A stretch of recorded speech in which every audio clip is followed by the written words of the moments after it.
Hello friends, welcome to our YouTube channel.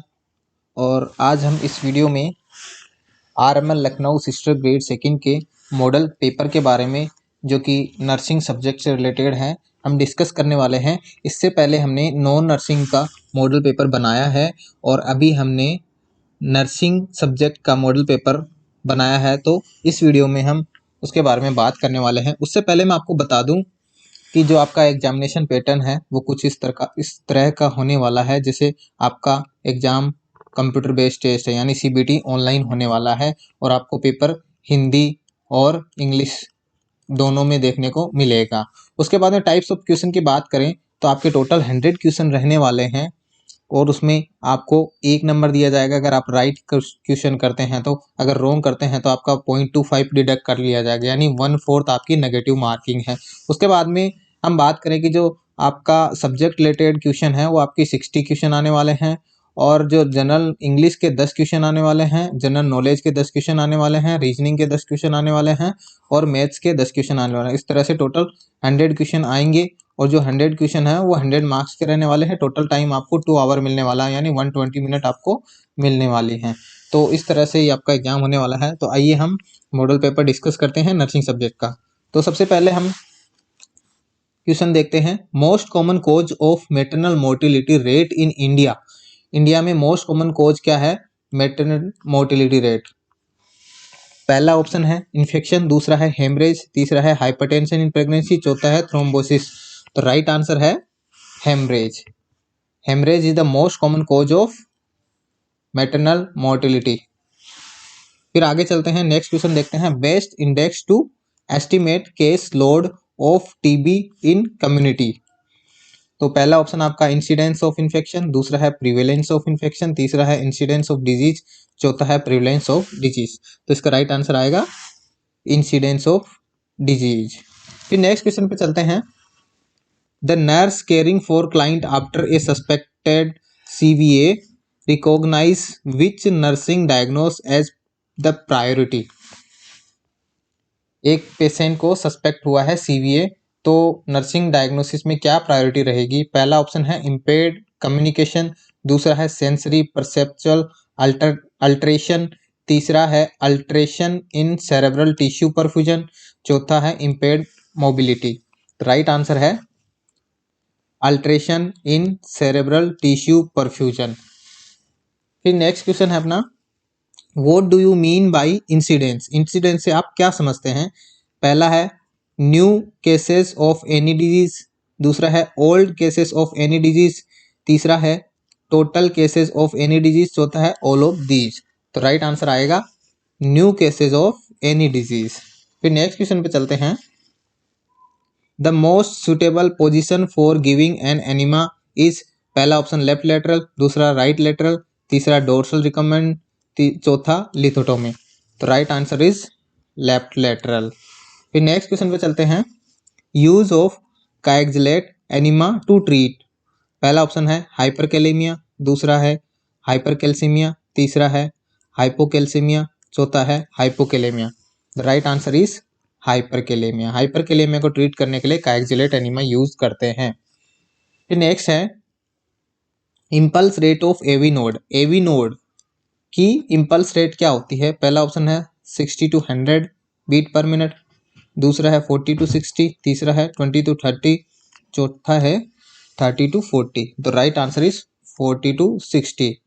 ये ऐसे node की है, ऐसे नोड की 60 to 100 होती है। फिर नेक्स्ट क्वेश्चन पे चलते हैं। The most common source of infection for diphtheria is. पहला ऑप्शन केस, दूसरा ऑप्शन सब क्लिनिकल केस, तीसरा कैरियर, चौथा all of the above. Most common source of infection diphtheria का मोस्ट कॉमन सोर्स क्या है इन्फेक्शन का?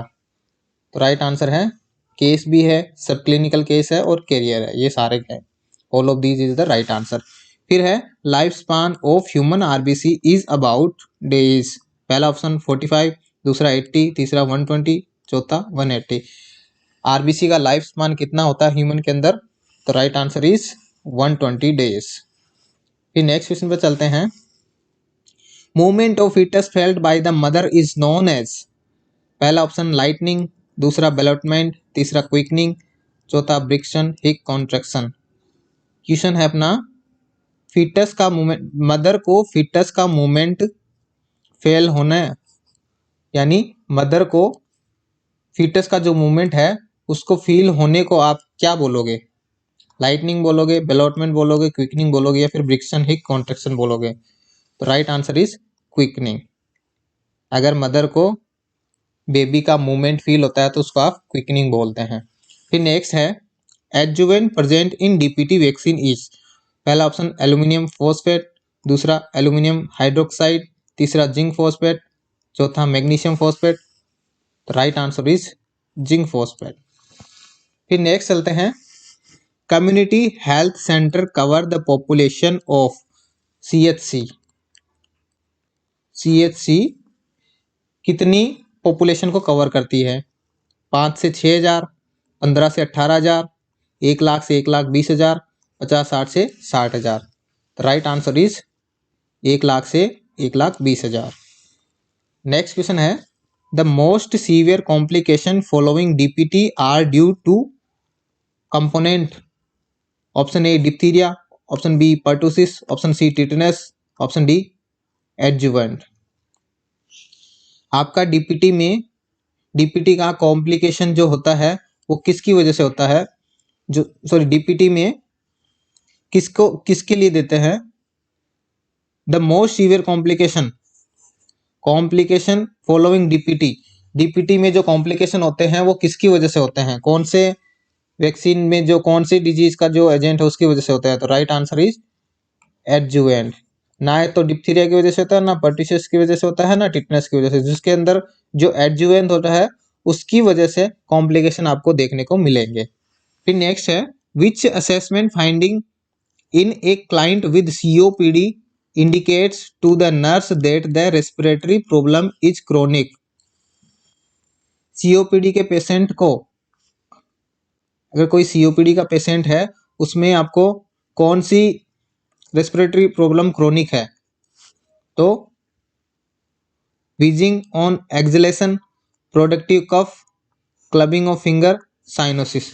The right answer is clubbing of finger. जो सीओपीडी का पेशेंट है उसमें रेस्पिरेटरी प्रॉब्लम कैसे पता चलती है? क्वेश्चन ये है, सीओपीडी के पेशेंट में रेस्पिरेटरी प्रॉब्लम की सीवियरिटी का कैसे पता चलता है?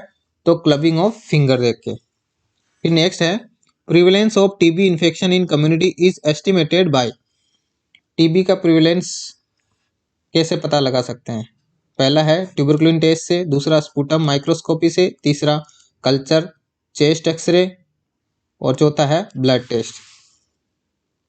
तो right answer is tuberculin test. Next question है, weight of non pregnant uterus is about.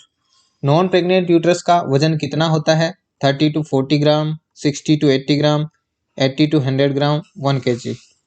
Right answer is 60 to 80 grams. Next question पे चलते हैं, when performing chest compression on an adult in CPR the sternum should be depressed for at least. जब आप CPR दे रहे हो adult के अंदर तो आप स्टर्नम को कितना, एटलीस्ट कितना प्रेस करोगे? पहला ऑप्शन है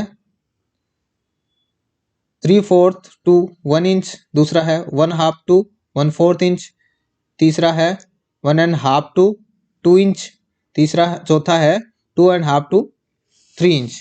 तो राइट आंसर इज 1.5 से 2 इंच, 1.5 to 2 इंच आप स्टर्नम को प्रेस करोगे। फिर नेक्स्ट क्वेश्चन है, fatty acids can be transported into and out of the cell membrane by. जो आपका फैटी एसिड जो है सेल में कैसे ट्रांसफर होता है? मेम्ब्रेन के थ्रू। तो कौन सा ट्रांसपोर्ट यूज करता है वो? Active transport, facilitated transport, diffusion, या फिर ऑस्मोसिस। तो right answer is facilitated transport. फिर नेक्स्ट क्वेश्चन पे चलते हैं, 1000 ml of normal saline, 1000 ml of normal saline to be infused in 8 hour.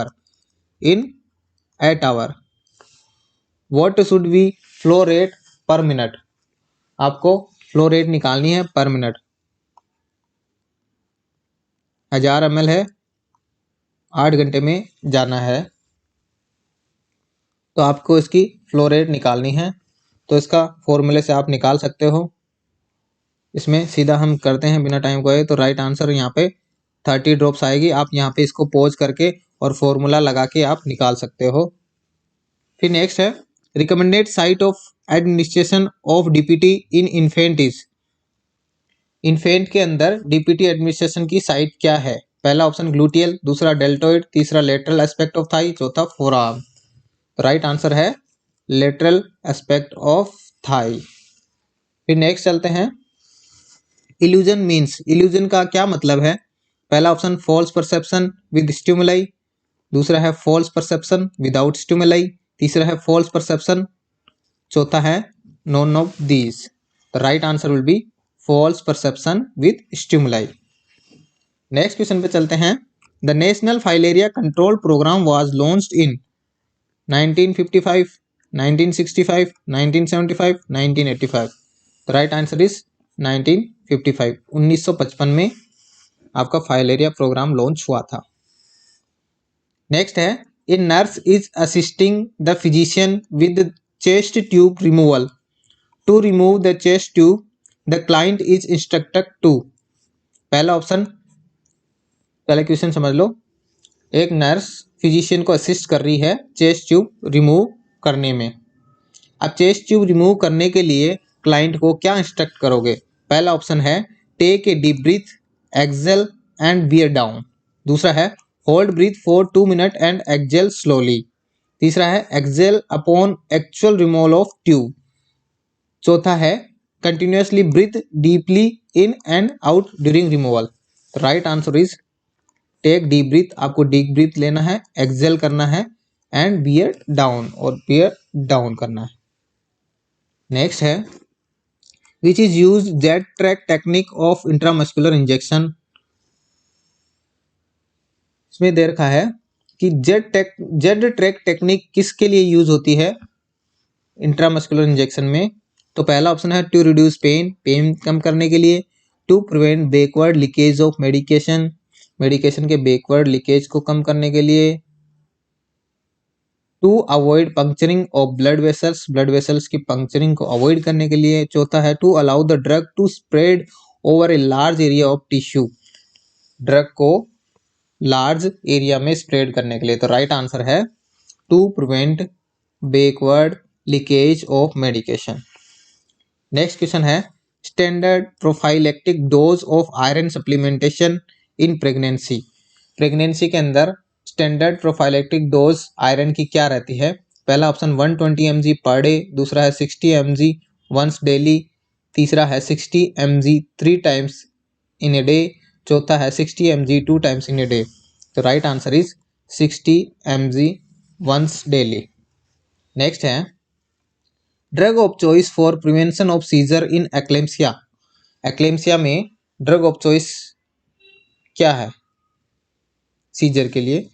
तो पहला ऑप्शन फेनिटोइन, दूसरा डोपामाइन, तीसरा मैग्नीशियम सल्फेट, चौथा chlordiazepoxide. The right answer is magnesium sulphate. फिर नेक्स्ट क्वेश्चन है ECG changes in MI myocardial infection is. MI के अंदर ECG में क्या चेंजेस देखने को मिलेगा? पहला ऑप्शन एसटी सेगमेंट एलिवेशन, दूसरा वाइड ओआरएस कॉम्प्लेक्स, तीसरा प्रेजेंस ऑफ क्यूवेव, चौथा प्रोलोंग पीआर इंटरवल। तो right answer is ST segment elevation. फिर नेक्स्ट क्वेश्चन है फियर ऑफ क्राउडेड और closed in space. Fear of crowded, crowded में फियर या फिर क्लोज स्पेस से डर लगने को आप क्या बोलोगे? पहला ऑप्शन एगोराफोबिया, दूसरा सोशल फोबिया, तीसरा हाइड्रोफोबिया, चौथा zoophobia. The right answer is agoraphobia. Next question है while instilling ear drop the ear canal of an adult is straightened by pulling the pinna. Adult में ईयर ड्रॉप डालते time ear canal को किस तरफ खींचेंगे, उसके पिना को किस तरफ खींचेंगे? पहला ऑप्शन है डाउन एंड बैक, दूसरा है अप एंड बैक, तीसरा है स्ट्रेट एंड डाउन, चौथा है स्ट्रेट एंड बैक। तो राइट आंसर इज एडल्ट में अप एंड बैक। और यहाँ पर अगर चिल्ड्रन की बात करते तो डाउन एंड बैक। एडल्ट बड़ा है तो ऊपर की तरफ एरो होगा, चाइल्ड छोटा होता है तो नीचे की तरफ एरो होगा। फिर next, which of the following constitutes specific protection. Specific protection किससे मिलती है? Avoidance of allergen, chemoprophylaxis, healthy environment, immunization. तो right answer is immunization. Immunization आपका स्पेसिफिक प्रोटेक्शन प्रोवाइड करवाता है। नेक्स्ट क्वेश्चन है, most common side effect of IUCD use. IUCD की use में मोस्ट कॉमन साइड इफेक्ट क्या देखने को मिलेगा? पहला ऑप्शन है एक्टोपिक प्रेगनेंसी, दूसरा है यूट्राइन रप्चर, तीसरा है एक्सेसिव मेंस्ट्रुअल फ्लो, चौथा है expulsion of IUCD. Right answer is excessive menstrual flow. ये क्वेश्चन एग्जाम में बहुत बार आया हुआ है तो इसको ध्यान से देख लेना। नेक्स्ट है, reconstituted BCG vaccine should be used with in.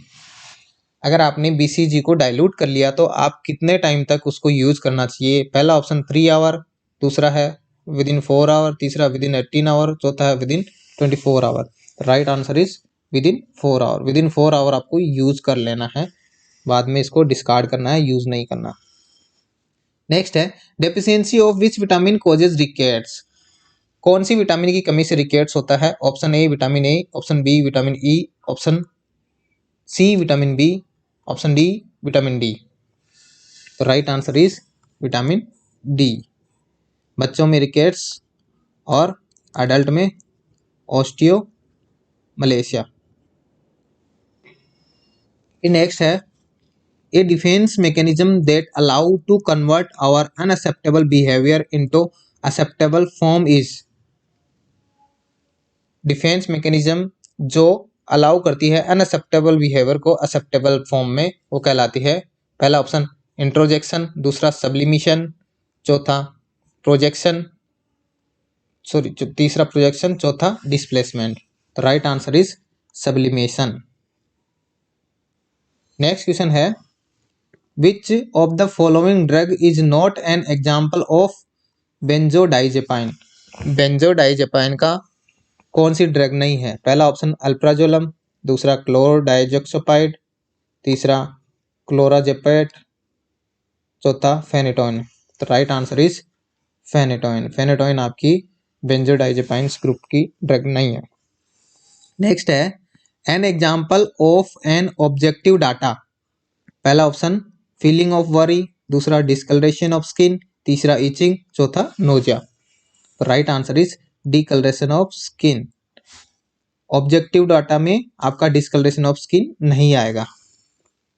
Next है, analgesic are prescribed to. Analgesic किसके लिए यूज करते हैं?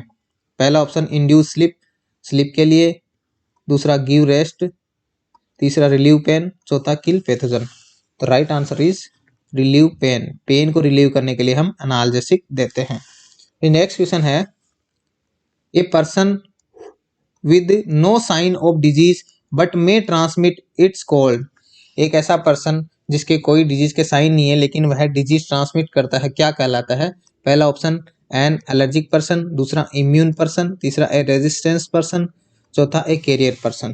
तो right answer is a carrier person. Carrier person वह होता है जिसके डिजीज के कोई साइन सिम्टम्स नहीं होते हैं लेकिन वो डिजीज को एक जगह से दूसरी जगह फैला सकता है। नेक्स्ट है, perinatal mortality rate includes. Perinatal mortality rate में किसको इंक्लूड करोगे? टाइम पीरियड की बात है तो पहला ऑप्शन है 37 week to first week after birth, दूसरा है 28 week to first week after birth, तीसरा है 20 week to first week after birth, D है before preterm labour. Right answer is 28 week to 1 week after birth will include in the perinatal mortality rate. Next question is, in which part of the uterine tube does the fertilization process occur? आपके जो uterine tube में fertilisation कहाँ पर होता है? पहला option isthmus, दूसरा ampulla, तीसरा इन्फंडिबुलम, चौथा intramural part. The right answer is ampulla. Ampulla के अंदर फर्टिलाइजेशन होता है। Next question is, psychosexual development stage of toddler. Psychosexual development stage क्या होती है टोडलर में?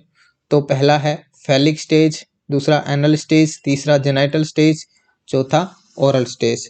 The right answer is anal stage. फिर नेक्स्ट क्वेश्चन है the Apgar score should be assessed. एब्गार score को कब असेस करना चाहिए? पहला ऑप्शन है immediately after birth and at 30 minute after birth, दूसरा है at 5 minute after birth and 30 minute after birth, at 1 minute after birth and at 5 minute after birth, last option is immediately after birth and at 5 minutes after birth. The right answer is at 1 minute after birth and 5 minutes after birth. 1 and 5 minutes after birth ये बोल सकते हैं आप। आपको एब्गार score check करना। फिर next question है time limit for registering birth. Birth को रजिस्टर करने का टाइम होता है with in 21 days.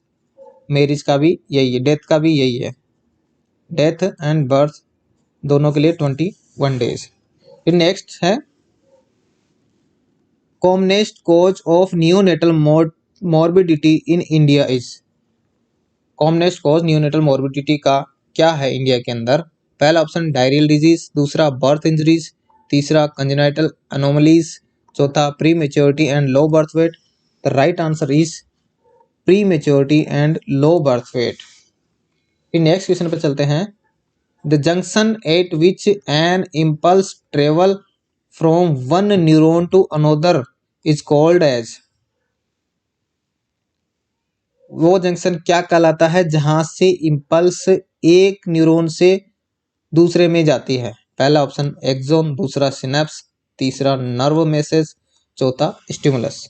The right answer is synapse. Next है passive immunity against tetanus is obtained by administration of. Passive immunity against tetanus किससे आएगी, किसके एडमिनिस्ट्रेशन से आएगी? पहला ऑप्शन टीटी से, दूसरा डीपीटी से, तीसरा डीटी से, चौथा tetanus immunoglobulin. The right answer is tetanus immunoglobulin. बाकी सब क्या है? ये वैक्सीन है जो कि एक्टिव इम्यूनिटी के पार्ट्स हैं, और ये क्या है आपकी इम्यूनोग्लोबुलिन है यानी एंटीबॉडी है जो कि पैसिव है। नेक्स्ट क्वेश्चन पे चलते हैं lactate Ringer RL solution is contraindicated in. RL solution किस में कॉन्ट्राइंडिकेटेड रहता है? पहला लैक्टिक एसिडोसिस, दूसरा फ्लूइड लॉस एज बाइल और डायरिया, तीसरा बर्न्स, चौथा hypovolemia. The right answer is lactic acidosis. बाकी में तो सब में आरएल देते हैं। Disposal of expired and cytotoxic drug is by chemical treatment, municipal waste, separate landfill disposable, autoclaving. Expired और साइटोटॉक्सिक ड्रग्स का डिस्पोजेबल कैसे करोगे? तो right answer is chemical treatment. इसका क्या होता है? केमिकल ट्रीटमेंट होता है। फिर है sunken fontanelles is a sign of. Fontanelles अगर संकन है, डिप्रेस्ड है, तो वो किसका साइन है? Dehydration, hydrocephalus, down syndrome, Turner syndrome. The right answer is dehydration. Dehydration की वजह से आपके जो फोंटेनेल्स हैं वो श्रंकन देखने को मिलेंगे या फिर डिप्रेस देखने को मिलेंगे। फिर नेक्स्ट है bleeding gums is a feature of deficiency of which of the following vitamin. Bleeding gums कौन सी विटामिन की कमी का फीचर्स है? पहला ऑप्शन विटामिन ए, दूसरा विटामिन 12 B12, तीसरा विटामिन सी, चौथा विटामिन डी। तो right answer is vitamin C. Vitamin C की कमी की वजह से आपको गम ब्लीडिंग देखने को मिल सकता है।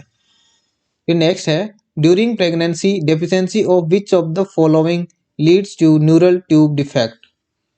प्रेगनेंसी के दौरान कौन सी किसकी कमी से आपको न्यूरल ट्यूब डिफेक्ट देखने को मिलेगा? पहला ऑप्शन आयरन, दूसरा कैल्शियम, तीसरा फोलिक एसिड, चौथा जिंक। तो right answer is folic acid. Folic acid की कमी की वजह से आपको न्यूरल ट्यूब डिफेक्ट देखने को मिल सकता है। Next question in case of hypothyroidism which of the following is increase. In the hypothyroidism की केस में आपको क्या इंक्रीज देखने को मिलेगा? पहला ऑप्शन T3, दूसरा T4, तीसरा TSH, ऑल ऑफ दीज। तो right answer is TSH। TSH आपको देखने को मिलेगा, बाकी दोनों कम हो सकते हैं। नेक्स्ट है tetany can be produced by which of the following electrolyte disturbance. Tetany कौन से इलेक्ट्रोलाइट इम्बैलेंस की वजह से होती है? पहला ऑप्शन हाइपोनेट्रेमिया, दूसरा हाइपोकैल्सीमिया, तीसरा हाइपरमैग्नीसीमिया, चौथा हाइपरकैल्सीमिया। तो right answer is hypocalcaemia, calcium की कमी की वजह से। नेक्स्ट क्वेश्चन है out of the following which hormone is secreted by the posterior pituitary gland. Posterior pituitary gland से कौन सा हार्मोन सिक्रेट होता है? पहला ऑप्शन ग्रोथ हार्मोन, दूसरा ADH, तीसरा ACTH, चौथा प्रोलैक्टिन। तो right answer is ADH। ADH या फिर वेसोप्रेसिन भी बोलते हैं इसको।